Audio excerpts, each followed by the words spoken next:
और जोर से नारा लगा। इस नारे में कितनी ताकत है। फिल्म भी बनी है, जाके फिल्म देखिए।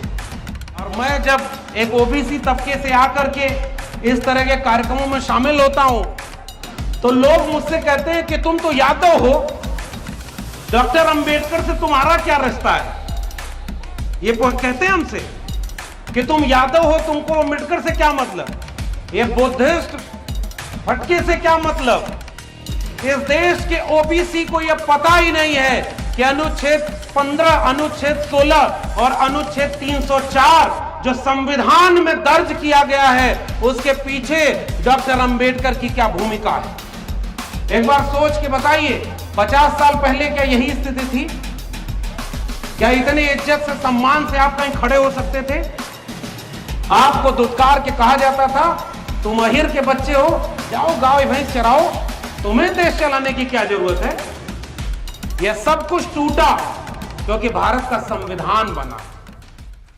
मैं इसी उत्तर प्रदेश के आजमगढ़ का रहने वाला हूं, दिल्ली विश्वविद्यालय में पढ़ाता हूं। और जब अजय जी का ये पैगाम आया कि आपको हम औरैया बुलाना चाहते हैं, तो हमने इनसे पूछा कि क्या कार्यक्रम है। तो इन्होंने कहा कि यह एससी एसटी के तमाम संगठन मिलकर के एक महापंचायत कर रहे हैं और जिसका मकसद है कि अपने लोगों के बीच में जाकर एक वैचारिक बातचीत की जाए और लोगों को जागरूक किया जाए। इसीलिए आप देखेंगे कि इस कार्यक्रम में किसी भी राजनीतिक दल का झंडा नहीं, हमारा स्वागत भी इस बेहद खास और अहमियत भरे वस्त्र से किया गया है जिसकी अहमियत आप लोग जानते होंगे। और सामने बाबा साहब की एक आदमकद मूर्ति लगी हुई। आप उस गांव और आसपास के लोग हैं जहां के लोग इतने जागरूक हो गए हैं कि अपने गांव में बाबा साहब की मूर्ति लगाए हुए हैं। यानी मैं आपको बधाई देने आया हूं कि आप लोगों ने अपने आने वाली पीढ़ियों के लिए एक संदेश यहां पर छोड़ दिया है कि ये आपके महापुरुष हैं। और यहीं से मैं अपनी बात करूंगा। आज अभी हमारे जो संगीत के साथी थे वो अपने गीतों के माध्यम से एक संदेश आपको दे रहे थे। और उससे भी खास बात, इस कार्यक्रम की शुरुआत में एक विद्यालय जिसका नाम मैं भूल रहा हूं, उसके 3 छात्र और 3 छात्राओं ने बाबा साहब को समर्पित गीत के ऊपर नृत्य करते हुए यहां पर एक प्रस्तुति दी। सबसे पहले आपको उनके लिए हिम्मत, हौसला बढ़ाने के लिए उनके लिए एक जोरदार तालियां बजाइए। जिन छात्रों ने यहां पर नृत्य किया, क्योंकि हम उस तबके से आते हैं जिसको पैदा होते ही घर वाले डरना सिखाते हैं, डर के रहो। और उनमें भी लड़कियां, मैं तो अभी भी कह रहा हूं, पुरुष कहीं भी खड़ा हो जाता है, माइक लगाए, साउंड लगाए, मंच लगाए, 4 आदमी खड़े होकर सुनने लगेंगे। या कहीं कार्यक्रम हो रहा है, बुलावा गया, तो पुरुष घर के आके खड़े हो जाते हैं। इतनी तादाद में महिलाएं अगर किसी कार्यक्रम में आकर के बैठी हुई हैं, शामिल हैं, तो यह बताता है कि यह कार्यक्रम कोई आम कार्यक्रम नहीं है, यह बहुत खास कार्यक्रम है जिसमें इतनी महिलाएं शामिल हैं। हमारे घरों की महिलाओं को तो निकलने ही नहीं देते। और ये छोटे छोटे बच्चे, मैं एक बात, जब इस तरह के कार्यक्रमों में जाता हूं तो महसूस करता हूं कि कभी हम भी जब छोटे बच्चे थे, हमारे पिताजी ऐसे कार्यक्रमों में हमको लेकर के जाते थे तो हम भी उत्सुकतावश पूछते थे कि ये मूर्ति किसकी लगी है, ये कार्यक्रम में किसकी तस्वीरें लगी हुई हैं पोस्टर और बैनर में। तो पिताजी कभी कभी बताते थे ये बाबा साहब अम्बेडकर हैं, ये गांधी हैं, ये भगत सिंह हैं। आज इस कार्यक्रम से ये छोटे छोटे बच्चे जब घर लौटेंगे, जो होश संभाल चुके हैं, तो वो जरूर अपने घर वालों से पूछेंगे कि ये जो महिला की तस्वीर लगी है, ये फूलन देवी लिखा है, ये फूलन देवी कौन थी, ये पेरियार कौन थे, ये रैदास कौन थे। इसलिए आपने अगर अपने बच्चों को इस कार्यक्रम में शामिल कर दिया तो समझ लीजिए आपने अपने विचार को एक पीढ़ी आगे बढ़ा दिया और आप अपनी लड़ाई को आगे बढ़ा के सफल कर चुके हैं। सामाजिक न्याय की वैचारिकी में हम लोग आज जब ऐसा मंच मिलता है तो हिम्मत लेकर जाते हैं। मैं तो दिल्ली विश्वविद्यालय के एक कॉलेज में पढ़ाता हूं, ठीक ठाक तनख्वाह मिल जाती है, लेकिन ऐसे कार्यक्रमों से मेरा रिश्ता क्या है?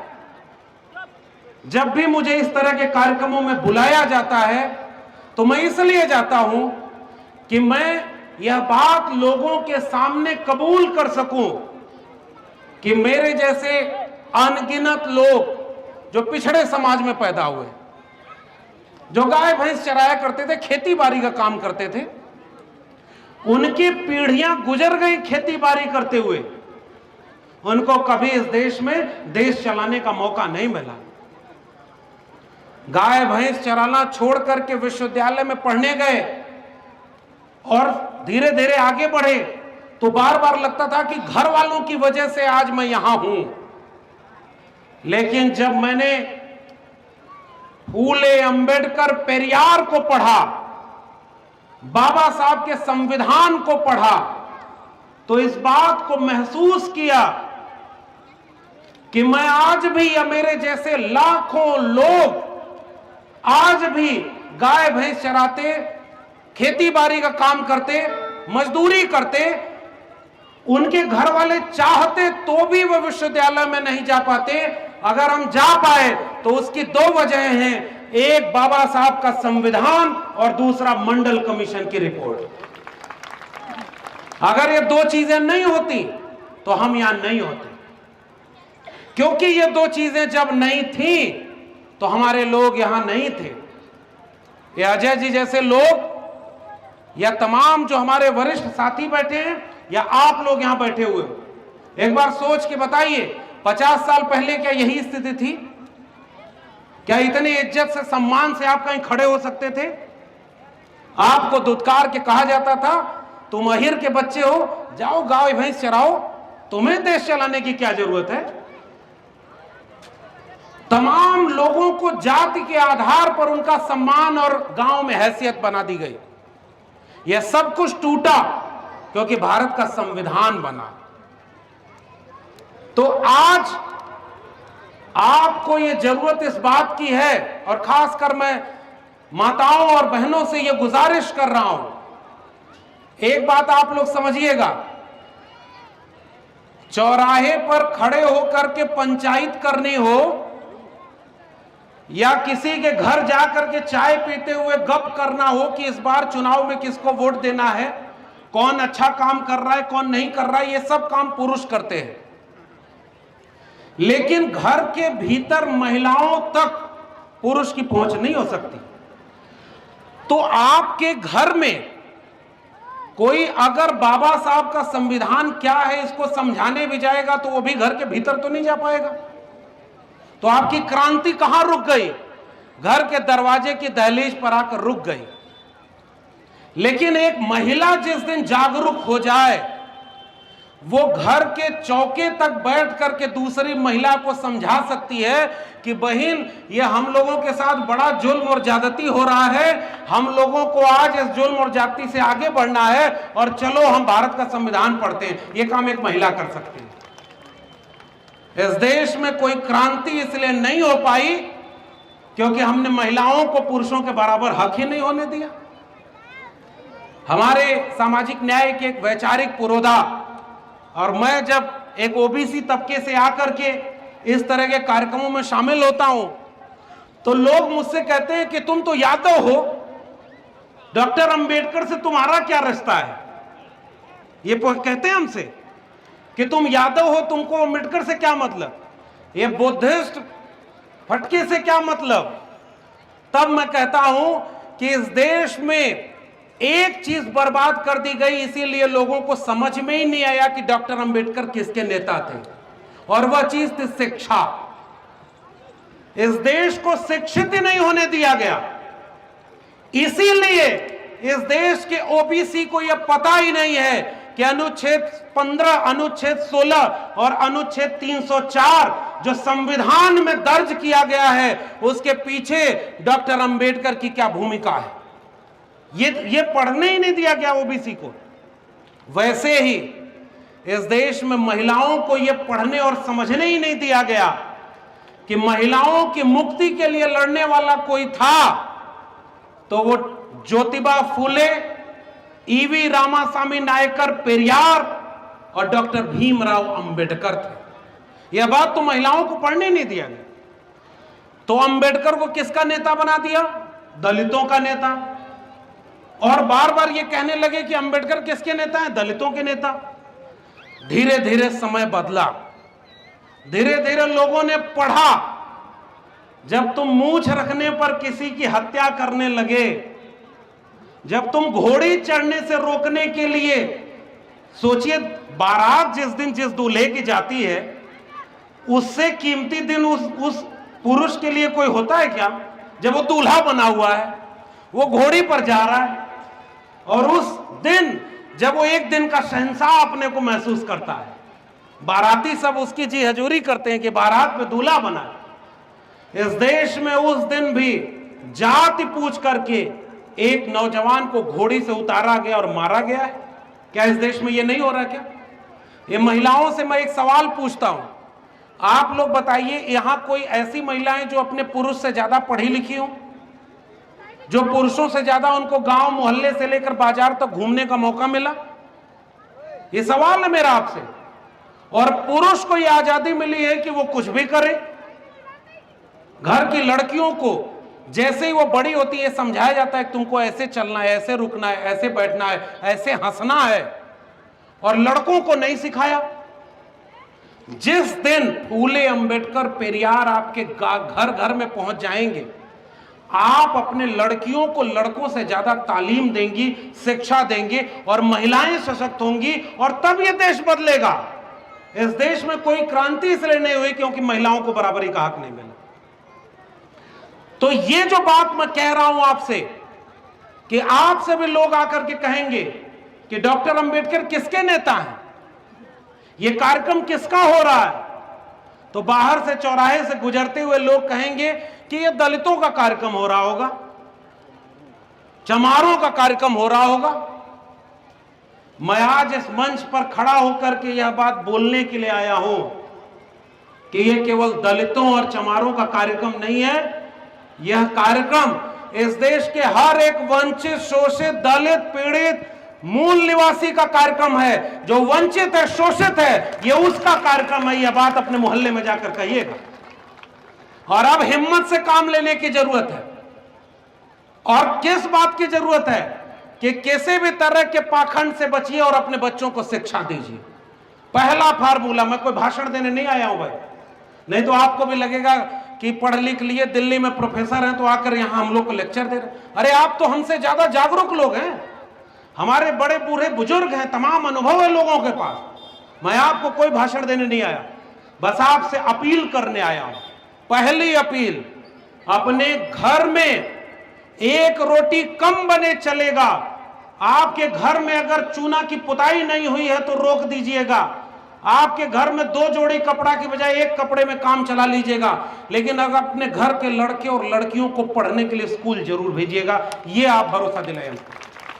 आप बताइए ये बात करेंगे कि नहीं करेंगे? आप लोग महिलाएं बताएं, आप लोग ये गलत बात है क्या? शिक्षा आपके बच्चों को नहीं मिलनी चाहिए? शिक्षा मिलनी चाहिए कि नहीं? अब शिक्षा मिलनी चाहिए तो होना क्या चाहिए भाई? जब तक बच्चे छोटे हैं तो स्कूल घर के नजदीक होना चाहिए। लड़कियां बड़ी हो गई तो बहुत दूर पढ़ने जाएंगी तो मुश्किल होती, चिंता होती घर वालों को। इसका मतलब कि आप पहचानिए उन लोगों को जो शिक्षा के लिए लड़ते हैं। आप लोगों में से कितने लोग ऐसे हैं जो सावित्रीबाई फुले को जानते हैं? हाथ उठाइए जरा। आप लोगों में से कितने लोग सावित्रीबाई फुले को जानते हैं? कितने लोग फातिमा शेख को जानते हैं? यह जागरूक लोगों का समूह है। और जो लोग ज्योतिबा फुले के साथ सावित्रीबाई फुले को जानते हैं, वो जानते हैं कि उनके लिए शिक्षा की देवी कोई है तो वो सावित्रीबाई फुले हैं, जिन्होंने लड़कियों के लिए पहला स्कूल खोला। और आपको जान के आश्चर्य होगा कि जब पहला स्कूल खोला तो उनका विरोध होता था कि लड़कियां पढ़ लिख के क्या करेंगी। आज भी घरों में, आपके घरों में ये बातचीत होती होगी कि लड़की हाई स्कूल कर ली, इंटर कर ली, बीए कर ली, अब उसकी शादी करा दो। ये जितनी लड़कियां यहां आई हैं, मैं उन सब से भी एक अपील करके जा रहा हूं, अगर तुम्हारे घर में तुम्हारे माँ बाप कहें कि अब बीए हो गया, हाई स्कूल हो गया, इंटर हो गया, शादी कर दो, तो सावित्रीबाई फुले, फातिमा शेख की फोटो सामने रख करके लड़ जाना कि पहले हमें पढ़ाओ, जब हम अपने पैर पर खड़े हो जाएंगे तब शादी करेंगे। ये आपकी जरूरत है। क्यों शादी कर दे भाई? क्योंकि आज जरूरत इस बात की है कि अगर एक लड़की पढ़कर दूसरे घर में जाएगी तो पीढ़ियां बदल देगी, और जब पीढ़ियां बदल जाती हैं तो उन्हें कोई मानसिक गुलाम नहीं बनाएगा।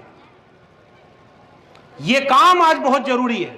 और जितने पुरुष हैं, अच्छा एक बात बताइए, अगर किसी जगह पर गरीबों का शोषण अमीर करता है तो आप गरीबों को समझाने जाएंगे कि अमीरों को समझाएंगे कि शोषण करना बुरी बात है? किसको समझाएंगे? जोर से बोलिए, किसको समझाएंगे? अमीरों को समझाएंगे। वैसे ही जिस जगह पर महिलाओं को हमेशा दबा के रखा गया, तो ज्यादा समझाने की जरूरत किसको है? महिला को कि पुरुष को? महिला को। क्यों? महिला को तो पहले से ही आपने दबा के रखा। समझाने की जरूरत किसको है? पुरुष को, जिसके दिमाग में बीमारी है। ज्योतिबा फुले अगर अपनी पत्नी सावित्रीबाई फुले को पढ़ने के लिए, स्कूल पढ़ाने के लिए नहीं भेजते तो क्या वो शिक्षा की क्रांति हो पाती क्या? आप जितने लोग हैं यहां, तो जागरूक लोगों में फिर से कह रहा हूं, आप जिस भी जगह जाते हैं अपने घर की महिलाओं को साथ लेकर जाइए, और ये बात अपने घर की दीवारों पर जाकर लिख दीजिए कि अगर शिक्षा नहीं मिली तो आपके बच्चों का भविष्य बर्बाद होना तय है। यह बात नोट कर लीजिएगा। ये जो मूर्ति बनी है बाबा साहब की, उनके हाथ में किसी धर्म की किताब है क्या? कोई किताब है क्या उनके हाथ में? धर्म की किताब है क्या? उनके हाथ में कौन सी किताब है? जोर से बोलिए, कौन सी किताब है? भारत का संविधान क्या है? एक लाइन में अगर पूछा जाए भारत का संविधान क्या है, जिससे भारत चलता है, जिससे भारत आगे बढ़ रहा है, वही ना है, वो एक किताब है। तो भारत का संविधान इनके हाथ में क्यों है? एक बार जोर से बताइए।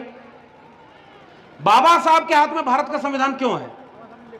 क्योंकि बाबा साहब उस ड्राफ्टिंग कमेटी के चेयरमैन थे। बाबा साहब ने लिखा है भारत का संविधान। ये बात पता है ना आप लोगों को? अगर बाबा साहब पढ़े लिखे ना होते तो क्या उनको भारत का संविधान लिखने का मौका मिलता? क्या विदेश में जाकर बाबा साहब अगर पढ़ाई नहीं किए होते तो क्या उनको भारत में संविधान लिखने का मौका मिलता क्या? अरे विदेश में पढ़ करके लौटे तो रहने को घर नहीं दे रहे थे, वो भारत का संविधान लिखने के लिए मौका देते क्या? लेकिन मजबूरी उस समय की ये थी कि जिस दौर में भारत का संविधान लिखा जाना था, बाबा साहब से ज्यादा पढ़ा लिखा व्यक्ति दूसरा कोई भारत में था ही नहीं, इसलिए बाबा साहब को संविधान लिखने के लिए कहा गया। जितनी डिग्रियां थी, जितनी काबिलियत थी, वो इनमें थी, इसलिए भारत का संविधान लिखे। तो अगर बाबा साहब नहीं पढ़े लिखे होते तो क्या यह संभव होता? क्या आप अपने गांव में बाबा साहब की तस्वीर लगा पाते क्या? उनके गुजरने के सालों बाद भी आप अपने मोहल्ले में जय भीम बोल करके किसी भी अन्याय के खिलाफ लड़ने जब खड़े होते हैं तो आपके अंदर हिम्मत किसकी मिलती है? बाबा साहब की। अगर शिक्षा न होती, अगर लिखे पढ़े न होते तो क्या आप उनकी मूर्ति बनाते क्या? ये मूर्ति क्या पूजा करने के लिए आपने बनाई है? आप एक बार जोर से बताइए, ये मूर्ति पूजा करने के लिए बनाई? नहीं। ये मूर्ति क्यों बनाई है? क्योंकि अपने लोगों को आत्मविश्वास दें कि तुम्हारे बीच में जिसे मनुष्य ही नहीं समझा गया, उसने इस मुल्क का मुस्तकबिल लिख दिया है। इसलिए वंचितों, शोषितों, कमेरा जाति के लोगों, अपने बेटे बेटियों को पढ़ाओ ताकि एक बाबा साहब के सपनों के दिखाए भारत में अनगिनत उनके शिष्य पैदा हों और इस देश को वैसा बना दें जैसा फूले, अंबेडकर और पेरियार चाहते थे। इसलिए ये मूर्ति यहां लगाई गई है। मेरे पास कितना समय बचा है? बोलते रहिए आप। अच्छा, ये बात पहली, इसलिए मैं पहली बात क्या कह के जा रहा हूं? शिक्षा। अगर शिक्षा देने के लिए एक जोड़ी चप्पल कम खरीदनी पड़े तो खरीदिएगा, एक जोड़ी कपड़ा कम लेना पड़े तो लीजिएगा, घर में एक रोटी कम बनाना पड़े तो बनाइएगा, लेकिन अपने बेटे बेटियों को शिक्षा जरूर दीजिएगा। वरना जो शिक्षा विहीन पीढ़ी है उसे अचानक कोई आएगा और गुलाम बनाकर लेकर चला जाएगा। फिर कोई कहाएगा अब आपका बच्चा पढ़ा लिखा तो है नहीं, तो कभी देवी देवता के नाम पर, किसी पाखंड के नाम पर उसको मूर्ख बनाएगा। तो धर्म क्या करता है? डराता है। शिक्षा क्या करती है? मुक्ति देती है। शिक्षा क्या देती है? मुक्ति देती है। कितने लोग ऐसे हैं जो ये मानते हैं कि मुक्ति का द्वार अगर कोई है तो शिक्षा है? हाथ उठाइए, बताइए। तो शिक्षा अगर मुक्ति का द्वार है तो कैसी शिक्षा? क्या वो ऐसी शिक्षा की जेब में पैसा कितना इससे तय हो कि एडमिशन कहां होगा? बाबा साहब, ज्योतिबा फूले, पेरियार साहब कौन सी शिक्षा चाहते थे? वह शिक्षा जिसमें आपकी जेब में कितना पैसा है इससे तय न होना पड़े कि आपको शिक्षा मिलेगी कि नहीं। बाबा साहब और ज्योतिबा फूले, सावित्रीबाई फूले, वो लोग स्कूल खोलने गए। अब एक किस्सा सुनाता हूं, इसे ध्यान सुनिएगा, 2-3 बातें बताऊंगा। जब ज्योतिबा फूले और सावित्रीबाई फूले स्कूल में पढ़ाना शुरू कर दिए तो जब घर लौट कर गए तो देखते हैं कि उनके पिता को कुछ लोग जाकर के भड़का रहे हैं कि ये तुम्हारे बेटा और बहू ये तो अनर्थ कर रहे हैं, ये तो पाप कर रहे हैं। तो उन्होंने पूछा क्या पाप कर रहे हैं? तो उन्होंने कहा ये तो लड़कियों को पढ़ा रहे हैं, ये छोटे छोटे अछूत बच्चों को पढ़ा रहे हैं, ये तो धर्म भ्रष्ट कर देंगे, ये तो सब बर्बाद हो जाएगा। तो पिताजी नाराज हो गए। पिताजी ने ज्योतिबा फूले से कहा कि तुम ये काम बंद कर दो। ज्योतिबा फूले ने कहा कि मैं तो शिक्षा दे रहा हूं, इससे धर्म कैसे भ्रष्ट होगा भाई, हम तो अपने बेटे बेटियों को पढ़ा रहे हैं। उन्होंने कहा कि फिर एक काम करो, या तो ये काम बंद कर दो या घर छोड़ दो। ज्योतिबा फूले, सावित्रीबाई फूले की जगह हम आप होते तो क्या करते? एक बार सोच के बताइए। हम कहते कि पिताजी ज्यादा महत्वपूर्ण हैं, चलो पिताजी की बात मान लेते हैं, बंद कर देते हैं स्कूल, सारा ठेका हमने लिया है। क्या बोलते कि नहीं? ऐसा बोलते। ज्योतिबा फूले, सावित्रीबाई फूले ने क्या कहा? हम शिक्षा देना बंद नहीं करेंगे, हम आपका घर जरूर छोड़ सकते हैं। और दोनों घर छोड़ करके चले गए और स्कूल और विद्यालय खोला।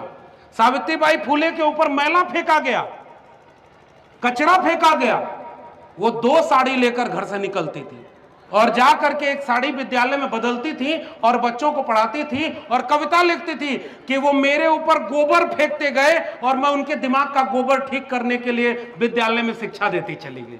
आज भी जो लोग कल सावित्रीबाई फूले पर गोबर फेंक रहे थे वही लोग आज गोबर में विज्ञान ढूंढते हैं। बताइए सही बात है कि नहीं? गोबर में विज्ञान कौन ढूंढ रहा है? नालिक गैस से चाय कौन बनाता है? सुना है आप लोगों ने कि नहीं? नालिक गैस से चाय बनती है। महाभारत काल में इंटरनेट था। अरे भाई नहीं, हमें पढ़ने दो, हमें पढ़ने का हक चाहिए। दूसरी चीज अगर आपको जरूरत है वो किसकी? स्वाभिमान की। हमें मनुष्य हैं और हम सब बराबर, हम सब बराबर हैं और हमें किसी से डराओ नहीं, धर्म से डराओ नहीं। और डर के मारे धर्म आप मानते हो। बाबा साहब ने ये सब कहा कि भाई मुक्ति किस में मिलेगी? सब मनुष्य हैं। और धर्म क्या करता है? डराता है। एक लड़का था हमारे गांव में और वो खजूर के पेड़ पे चढ़ गया। तो खजूर के पेड़ पे से ऊपर देखा तो उसको डर लगने लगी। तो कहा नीचे कैसे जाएंगे? तो उसने कहा कि हनुमान जी अगर हम सही सलामत नीचे उतर गए तो 1 किलो लड्डू आपको चढ़ाएंगे। थोड़ा आत्मविश्वास मिला, आधा उतर गया। आधा उतरने के बाद कहा हनुमान जी थोड़ा गरीबी है हमारे घर में, इसलिए 1 किलो लड्डू तो नहीं चढ़ा पाएंगे, आधा किलो लड्डू चढ़ाएंगे आप। थोड़ा और हिम्मत मिली, थोड़ा और नीचे उतर गया। तो उसके बाद कह रहा है कि आजकल तनख्वाह मिली नहीं है, नौकरी छूट गई है कोरोना के कारण, बिजनेस चल नहीं रहा, तो 250 ग्राम पाव भर लड्डू चढ़ाएंगे, आप उतने में ही खुश हो जाइएगा। और ऐसा करते करते वो जब आदमी नीचे जमीन पर उतरा तो कान पकड़ करके उठक बैठक करता है कि हनुमान जी आप तो भगवान हैं, आज से न पेड़ पर चढ़ूंगा और न लड्डू चढ़ाऊंगा। तो ये जो काम है ये कैसे बनता है? मुक्ति कैसे मिलेगी? शिक्षा से। एक आदमी बहुत परेशान था, पंडित जी आए और उन्होंने कहा कि तुम्हारा शनि ग्रह ठीक नहीं है, तो हम हवन करा दो, कितना पैसा लगेगा? तो बोला 1 लाख रुपया। तो कहा इतना पैसा तो नहीं है हमारे पास। तो कहा अच्छा 50,000 वाली हवन करा दो, उसमें मुक्ति मिल जाएगी। तो कहा 50,000 भी नहीं है। तो कहा 1,000 रुपया वाली करा दें। तो कहा नहीं हो पाएगा। तो कहा अच्छा कुछ दक्षिणा दे दो, हम तुम्हारी मुक्ति कर देंगे। उसने कहा 1 भी रुपया नहीं है। तो पंडित जी खड़े हुए और उन्होंने कहा कि जब तेरी जेब में 1 रुपया नहीं है तो जा बच्चा, शनि तेरा कुछ भी नहीं बिगाड़ सकता। ये किसी के खिलाफ है बात क्या? ये किसी के खिलाफ नहीं है। अरे भाई आपकी जेब में पैसा है तो आपके ऊपर सारा कुछ दुख दर्द है। आपकी जेब में पैसा नहीं है तो क्या कोई बिगाड़ पाएगा क्या? हाँ, फिर ये होगा कि आपको शिक्षा नहीं मिलेगी, आपको रोजगार नहीं मिलेगा, आपके घर में चूल्हा नहीं जलेगा, आपके घर में रोटी नहीं पकेगी। और यह बात सबको समझने की जरूरत है। एक आदमी 4 आदमी को समझाए। और क्या समझाना है कि हम लोग, हमारे पुरखे इस देश को बनाने वाले लोग। बाबा साहब क्या कहते थे कि ये जितने वंचित शोषित जमात के लोग हैं वो लोग एकजुट हो जाएं। तो ये आखिरी बात मैं कहकर के आपके बीच से जा रहा हूं कि एकजुट किसे होना है? एकजुट उसे होना है जो मनुष्य को मनुष्य समझता है, जो इंसान को इंसान समझता है, जो जाति नहीं देखता, जो पैसा नहीं देखता। तो हमारे यहां क्या नारा क्या लगा? हमारे यहां नारा लगा, जिसमें समता की चाह नहीं वह बढ़िया इंसान नहीं, समता बिना समाज नहीं, बिन समाज जनराज नहीं, ब्राह्मणवाद की क्या पहचान, गिटपिट बोले करे न काम, मानववाद की क्या पहचान, ब्राह्मण भंगी एक समान। ये नारा लगा था ना। और उसी नारे में जोड़ा गया कि जो जमीन को जोते बोए वो जमीन का मालिक होए, राष्ट्रपति हो या चपरासी की संतान, सबको शिक्षा एक समान, सबको शिक्षा सबको काम, वरना होगी नींद हराम। और इसी नारे को आगे बढ़ाया मान्यवर कांसीराम ने कि मंडल कमीशन लागू करो वरना कुर्सी खाली करो। 100 में 90 शोषित हैं, शोषितों ने ललकारा है, धन धरती और राजपाट में 90 भाग हमारा है। 10 का शासन 90 पर नहीं चलेगा, नहीं चलेगा। 10 का शासन 90 पर नहीं चलेगा, नहीं चलेगा। यह नारा था। डॉक्टर लोहिया ने तो इस नारे को कहा था कि संत सोपान ने बांधी गांठ, पिछड़ा पावे 100 में 60। तो बाबू जगदेव प्रसाद ने उस 60 को जोड़ करके क्या कहा? 90। तो आज जरूरत किस बात की? आज किस बात की जरूरत है? पहली जरूरत इस बात की है कि इस देश को इसका पाठ पढ़ा दीजिए कि जाति के नाम पर कोई बड़ा और जाति के नाम पर कोई छोटा नहीं होता। हम लोग जाति के विनाश के लिए लड़ने वाले लोग हैं। जो लोग जाति के नाम पर सदियों से मलाई खाए हैं वो हमारे हक को लूटते हैं और ओबीसी को आके कहते हैं तुम गर्व से कहो हिंदू हो। अच्छा एक बात बताइए, अगर ओबीसी हिंदू है, जैसे मैं ओबीसी हूं, मैं तो यादव जाति से आता हूं ना, यादवों को कहा गया कि तुम तो हिंदू हो, तो मेरे एक सवाल का जवाब दीजिए, अगर यादव हिंदू थे तो इस देश में 8-10 प्रधानमंत्री यादव होने चाहिए थे कि नहीं होने चाहिए थे? राष्ट्रपति यादव होना चाहिए था कि नहीं होना चाहिए? प्रोफेसर, वकील, जज, ब्यूरोक्रेट, व्यापारी, ये सब यादव होने चाहिए थे कि नहीं होने चाहिए? जब हम हिंदू हैं तो देश के केंद्रीय विश्वविद्यालयों में 2019 तक 0 प्रोफेसर ओबीसी के क्यों है भाई? तो ओबीसी को हिंदू कब बनाया गया? जब मुसलमानों को दुश्मन बना के लड़वाना हुआ, जब मस्जिद गिरानी हुई, जब मंदिर के लिए लड़ना हुआ, तब कह दिया कि ओबीसी कौन है? हिंदू है। तो ओबीसी दलित से अलग हो गया और दलित को आदिवासी से अलग कर दिया। ये तोड़ने का काम किसने किया? हमारी विचारधारा के लोग। मैं फिर से कह रहा हूं, आप इन तस्वीरों को अपने मोबाइल कैमरे में खींच कर जाइएगा और अपने बच्चों को बताइएगा कि ये जितने महापुरुषों की फोटो लगी है ना, इसमें से कोई भी नफरत की बात करने वाला नहीं। हमारा हर महापुरुष मोहब्बत की बात करने वाला था, सबको एकजुट करने वाला था, सबको मनुष्य मानने वाला था। और बच्चों को इसका पाठ पढ़ाइए। आपकी टीवी पर रामायण आता है ना, बाबा भीम का जीवन चरित्र क्यों नहीं आता है? हमारे बच्चे रामायण देख रहे हैं, हमसे इससे बढ़िया कि ज्योतिबा फुले को पढ़ें, सावित्रीबाई फुले को पढ़ें। तो मनुष्य होने के नाते सब बराबर। आप फिर क्या मांगने लगेंगे? जब आप जागरूक हो जाएंगे तब आप कहेंगे कि शिक्षा नहीं मिल रही, रोजगार नहीं मिल रहा, नौकरी नहीं मिल रही, और हमारा जो धन संपत्ति था वो घट रहा है। तो फिर क्या होगा? फिर आपका ध्यान भटकाया जाएगा। किसके लिए? कि देखो मुसलमानों की आबादी बहुत बढ़ रही है। अरे भाई क्यों नफरत इतनी कर रहे? मैं तो यादव तबके से आता हूं ना, तो हमारे यहाँ भैंस पाली जाती है। गाय वाय ने छोड़िए, गाय वाय के लोग लेकर के लिंचिंग कर दे रहे हैं, मार दे रहे हैं, लोग जान ले रहे हैं। हमारे यहाँ तो गाय भैंस ऐसे ही पाली जाती थी। हमारे यहाँ गांव में एक बच्चा सुबह घर से निकला तो किसके चौके बर्तन पर जा करके कहाँ खाना खा लेता था पता ही नहीं चलता था। अब तो गांव गांव में नफरत फैला दी इन लोगों ने। हमारे यहाँ तो मोहब्बत थी। तो हमारे यहाँ भैंस चुराने वाले चोर आते थे अमावस की रात में। अमावस की बात मतलब समझते ना, जब अंधेरिया रात होती है तो अंधेरिया रात में भैंस चुराने वाले चोर आते हैं।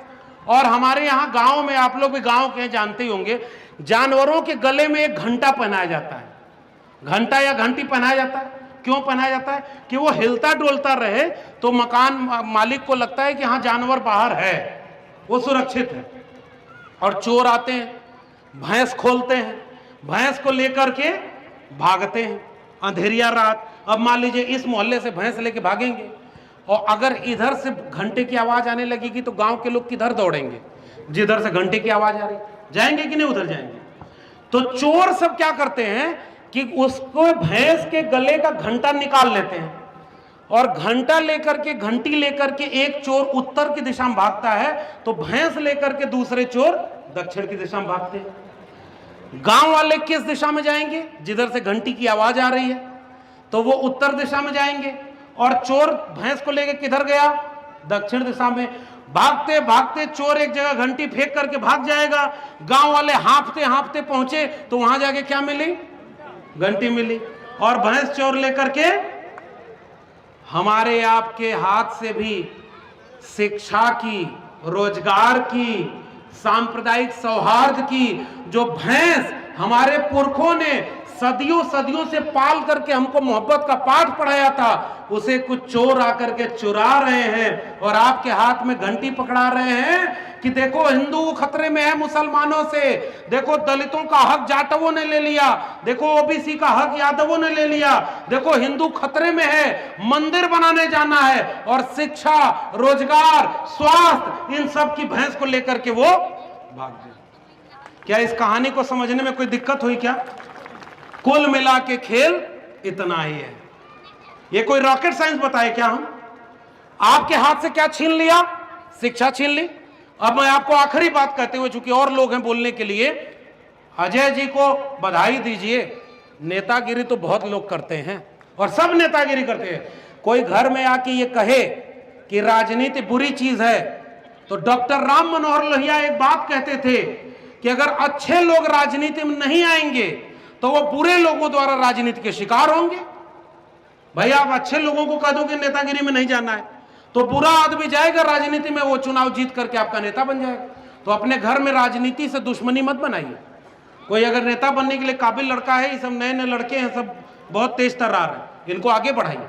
तो अजय जी जैसे लोग काम कर रहे हैं, ये नेता भी होंगे, अपने जगह पे राजनीति कर रहे हैं, लेकिन यहां इन्होंने क्या चुना कि चलो हम जोड़ने वाली, मोहब्बत वाली बात करते हैं, चलो सबको एक करते हैं। बाबा भीमराव अंबेडकर के सपनों का भारत कैसे बनेगा, फूले पेरियार के सपनों का भारत कैसे बनेगा, चलो सबको बुलाते हैं और गीत भी गवाएंगे तो उसमें भी बाबा भीम की प्रशंसा कराएंगे।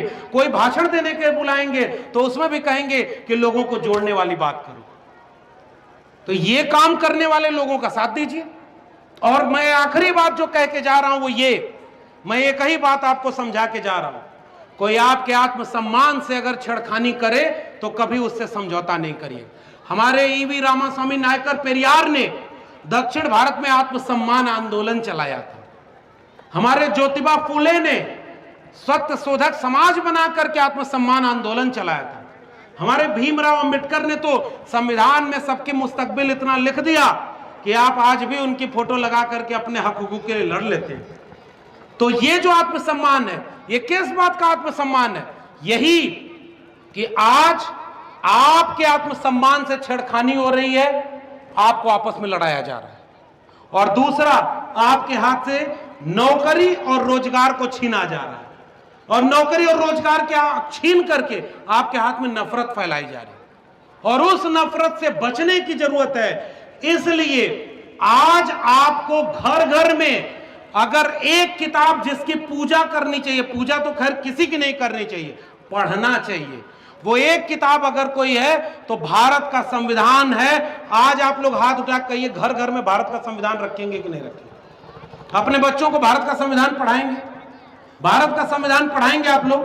उसके साथ साथ अपने बच्चों को रोज हफ्ते में एक बार बैठा करके बताइए कि सावित्रीबाई फुले कौन थी, ज्योतिबा फुले कौन थे, पेरियार कौन थे, डॉक्टर अंबेडकर कौन थे, भगत सिंह कौन थे, लोहिया कौन थे, कांशीराम कौन थे, और सबको एकजुट करके तब अपने बच्चों को तैयार करिए, ताकि कल कोई आए और उससे कहे कि हिंदू धर्म खतरे में है, उसे बचाने जाना है, तो आपका बच्चा वहां रोक करके कहे कि मेरी नौकरी खतरे में है, चलो पहले उसको बचाने के लिए चलो, मेरा रोजगार खतरे में, उसको बचाने चलो, मेरे जिले का अस्पताल बर्बाद कर दिया, कोरोना में लाखों लाख लोग मर गए, ऑक्सीजन नहीं दे पाए, सरकारी स्कूल सरकारी विद्यालय बर्बाद कर दिया।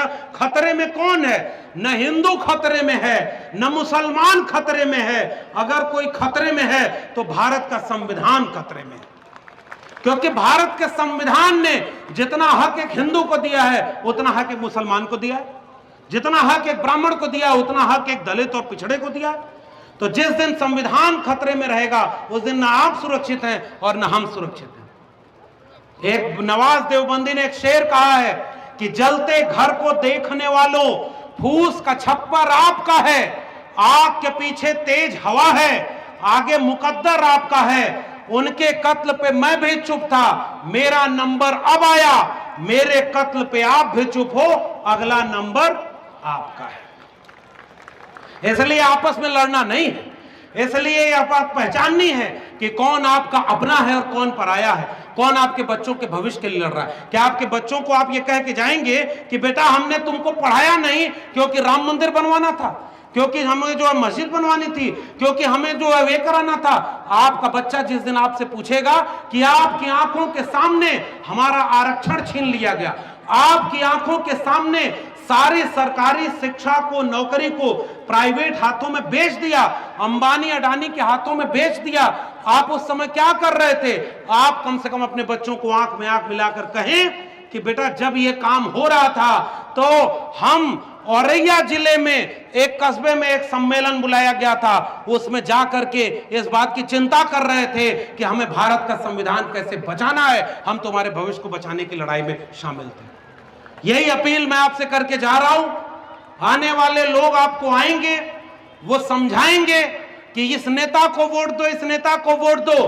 बाबा साहब ने कहा मैं तुम्हें एक अधिकार ऐसा देकर जा रहा हूं, वोट का अधिकार। अपने हिसाब से अपना राजा चुनो, जाके लिख दो इस घर के, अपने घर की दीवारों पर कि इस देश के शासक तुम हो, तो उसको चुनिएगा जो आपके बच्चों की शिक्षा की काम करे, जो आपके बच्चों को रोजगार के काम करें, जो सरकारी अस्पताल में दवाई मिले, खेत में सिंचाई मिले और आपके जेब को कमाई मिले, उसको चुनिएगा। और बाबा साहब के संविधान को, मंडल कमीशन को, जाति जनगणना को जो कराए उसको चुनिएगा। और जाते जाते जाति के विनाश के लिए जरूरी है कि जितने वंचित शोषित लोग हैं, चौधरी छोटू राम कहा करते थे, अय इस देश के कमेरा जाति के लोगों, अय वंचितों शोषितों, अय कमेरा लोगों, अगर तुमने एक बात सुन ली, अपना दुश्मन पहचान लिया और बोलना सीख लिया, तो तुम्हारी आने वाली पीढ़ियों को कोई बर्बाद नहीं कर पाएगा। इसलिए इस कार्यक्रम की महत्ता तब है जब ये महिलाएं अपने घर जाकर के दूसरी महिला से बतियाएंगी, जब ये अपने बच्चियों को पढ़ने का अधिकार देंगे, जब ये छोटे छोटे बच्चों को पढ़ने का अधिकार दिया जाएगा, तब इस कार्यक्रम की सार्थकता है। वरना ऐसे ही एक दिन कोई चोर चुराने वाला आएगा और आपका अपना चुरा कर ले जाएगा और आपके हाथ में क्या मिलेगा? तो एक बार जोर से बोलिए, इस बात की गूंज तो दूर तक जानी चाहिए, जय भीम। और जोर से नारा लगा। इस नारे में कितनी ताकत है। एक फिल्म भी बनी है, जाके फिल्म देखिए।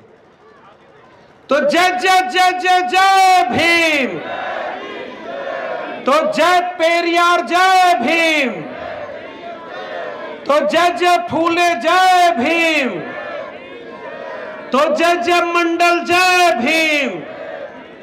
आपने मुझे आमंत्रित किया, अजय जी का बहुत बहुत धन्यवाद। आपने मुझे सुना, इसके लिए बहुत बहुत शुक्रिया। जय भीम, जय मंडल, जय संविधान।